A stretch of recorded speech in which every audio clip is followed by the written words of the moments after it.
Halo guys, selamat datang di channel YouTube ini. Jumpa lagi dengan saya Purnomo S. Hadi. Pada kesempatan ini, saya akan menyampaikan materi perkuliahan secara online. Khususnya mata kuliah perancangan tapak dengan topik pembahasan dasar-dasar perencanaan tapak. Setelah mengikuti perkuliahan ini, diharapkan Anda mampu memahami pengertian tapak, perencanaan tapak atau site plan, kondisi-kondisi lahan, jenis-jenis tapak dan prasarana pendukung dalam tapak. Sebelum menyimak penjelasan materi dalam video ini, jangan lupa untuk like dan subscribe channel ini agar Anda tidak ketinggalan informasi pada penayangan video saya selanjutnya. Selamat menyimak. Pada awal pembahasan ini, saya akan menjelaskan pengertian tapak.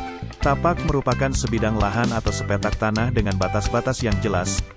Sebuah tapak tidak pernah tidak berdaya, tetapi merupakan sekumpulan jaringan yang sangat aktif yang terus berkembang, yang jalin menjalin dalam perhubungan-perhubungan.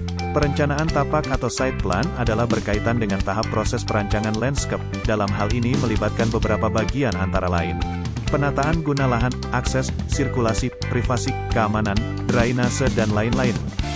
Hal tersebut dilakukan dengan menyusun elemen-elemen lahan, tanaman, air, bangunan, dan lain-lain.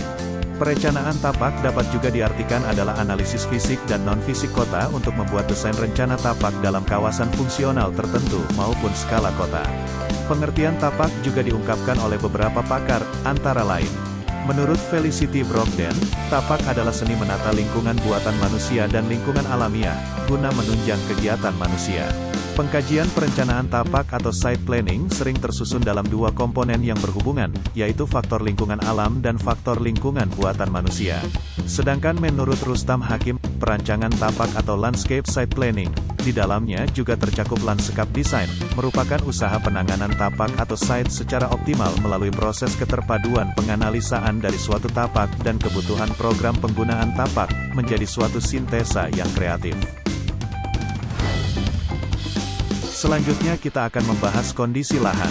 Pada dasarnya, lahan itu tidak sama satu dengan yang lain. Lahan dapat terpecah-pecah secara visual oleh elemen-elemen penghalang tapak ataupun garis-garis maya pada tapak.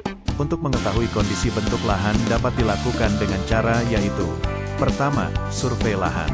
Survei lahan merupakan suatu kegiatan untuk mengenali suatu lokasi baik luasnya, garis batas lahan, dan garis-garis buatan lainnya, serta lokasi dan dimensi elemen-elemen yang ada pada lahan itu, sehingga dapat dihasilkan suatu uraian sah tertulis dari lahan dan suatu peta lokasi regional.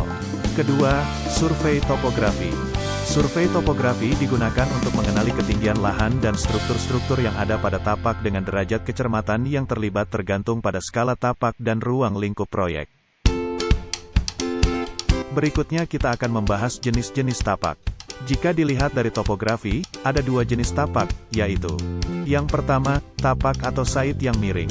Adapun karakter tapak miring adalah daerah yang datar yang cukup luas dapat dikatakan tidak ada. Bagian atas dari bidang miring dapat dilihat dari semua bagian. Site yang miring mempunyai kualitas lanskap yang dinamis.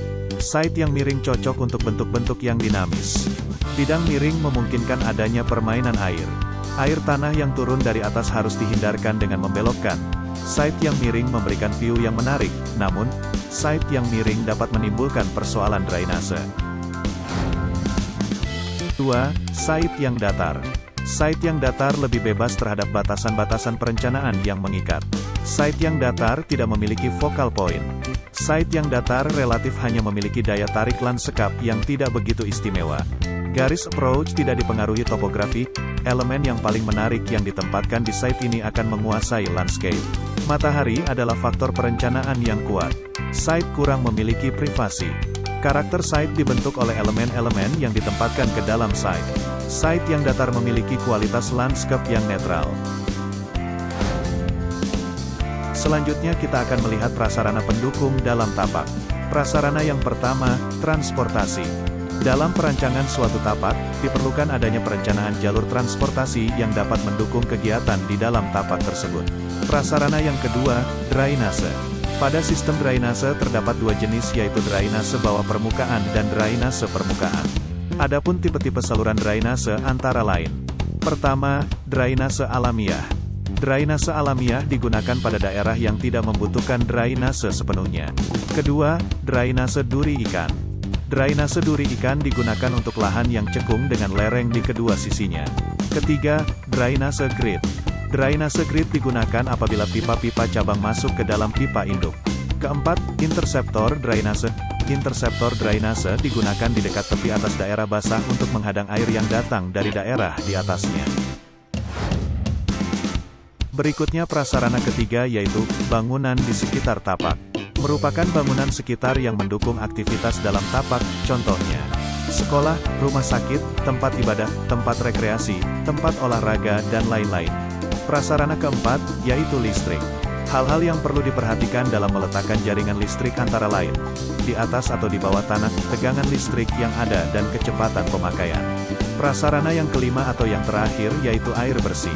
Sebagaimana diketahui bahwa air bersih digunakan untuk kebutuhan sehari-hari, misalnya untuk perlengkapan berupa saniter, seperti kloset, urinoir, serta dus, bak mandi.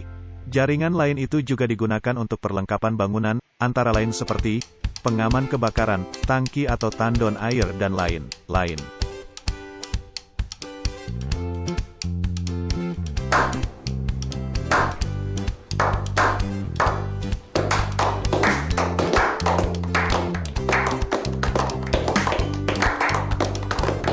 Sekian penyampaian materi kuliah perancangan tapak dengan topik pembahasan dasar-dasar perencanaan tapak.